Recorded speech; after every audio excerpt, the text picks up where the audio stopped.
ما هي الأسباب التي تمنع الرزق؟ ما هي الأسباب التي تقرب من الفقر؟ ما هي الأسباب التي تقلل من الرزق؟ أولا الزنا، ولا تقربوا الزنا إنه كان فاحشة وساء سبيلا.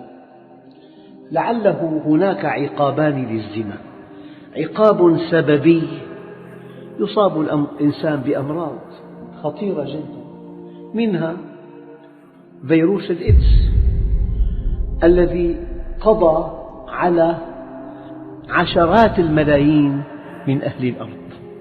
في الآن تقريبا 60 مليون إنسان مصابون بهذا المرض وهم في طريقهم إلى الموت.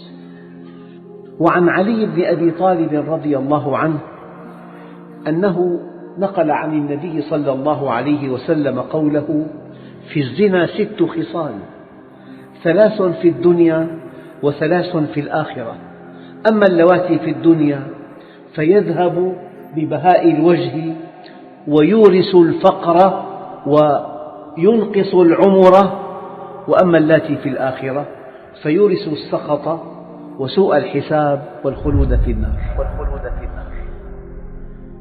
هذا الحديث في شعب الإيمان للبيهقي.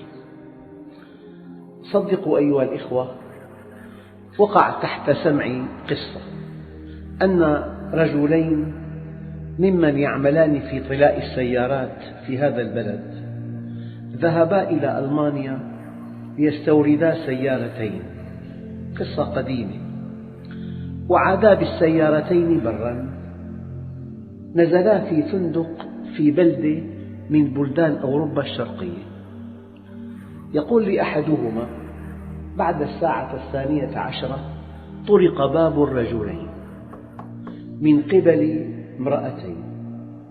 الأول فتح الباب والثاني قال: إني أخاف الله رب العالمين. ثم وصلا إلى الشام، الأول في صعود والثاني في هبوط.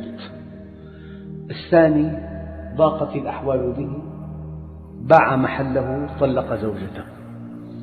والأول والله أعرفهما تماما، والأول في صعود مستمر. أنا مؤمن إيمانا قطعيا أن أحد أسباب الفقر الزنا.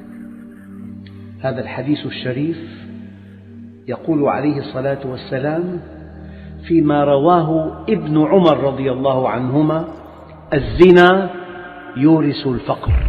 الزنا يورث الفقر. طبعا فقر ذات اليد وفقر القلب. الزاني محجوب عن الله عز وجل، وقع في فاحشة. ولا تقربوا الزنا إنه كان فاحشة وساء سبيلا. ما قال ولا تزنوا، قال ولا تقربوا الزنا. أي شيء يفضي إلى الزنا فهو محرم، فالخلوة بالأجنبية محرم، صحبة الأراذل شيء محرم، إطلاق البصر محرم، متابعة أشياء إباحية في الإنترنت وفي الفضائيات محرم، لأن هذا طريق إلى الزنا. صحبة الأراذل، الإثارة المستمرة، هذه تنتهي إلى الزنا.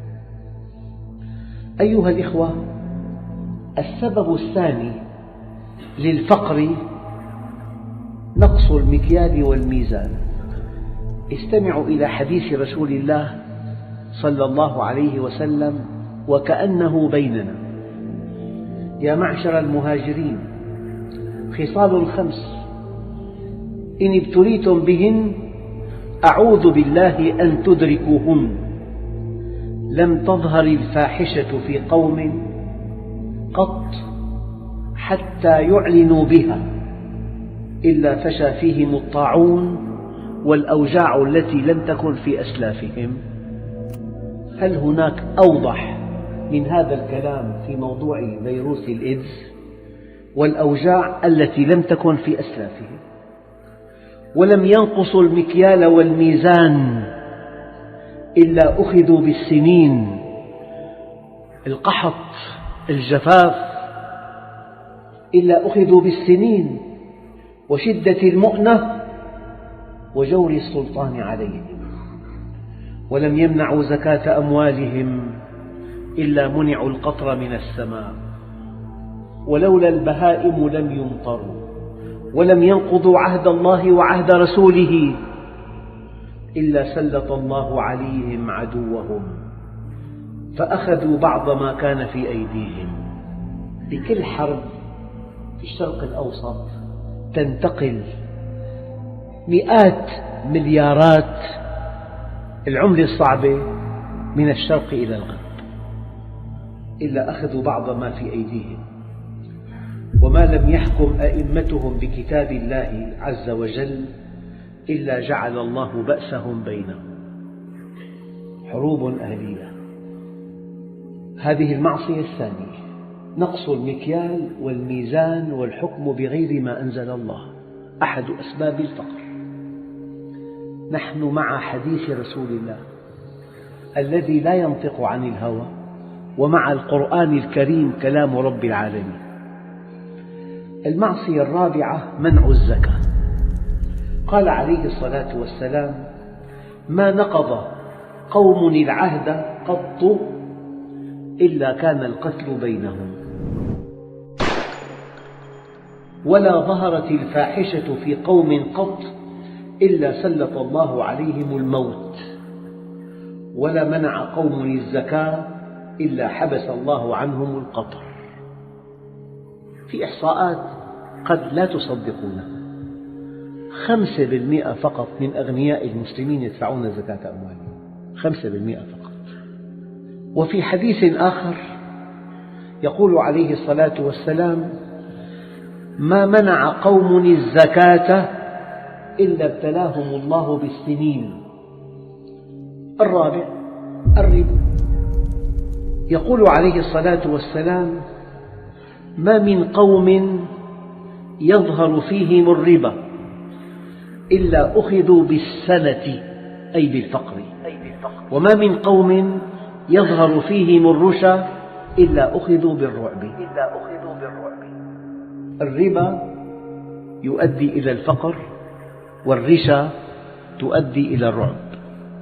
يا أيها الذين آمنوا اتقوا الله وذروا ما بقي من الربا إن كنتم مؤمنين، فإن لم تفعلوا فأذنوا بحرب من الله ورسوله، وإن تبتم فلكم رؤوس أموالكم لا تظلمون ولا تظلمون. وقد روى ابن عباس رضي الله عنهما عن رسول الله صلى الله عليه وسلم أنه قال: إذا ظهر الزنا والربا في قرية فقد أحلوا بأنفسهم عذاب الله. شكرا يا ربي شكرا، هديت قلبي شكرا، نورت دربي شكرا. شكرا يا رب، شكرا يا ربي شكرا، هديت قلبي شكرا، نورت دربي شكرا. شكرا يا رب، شكرا يا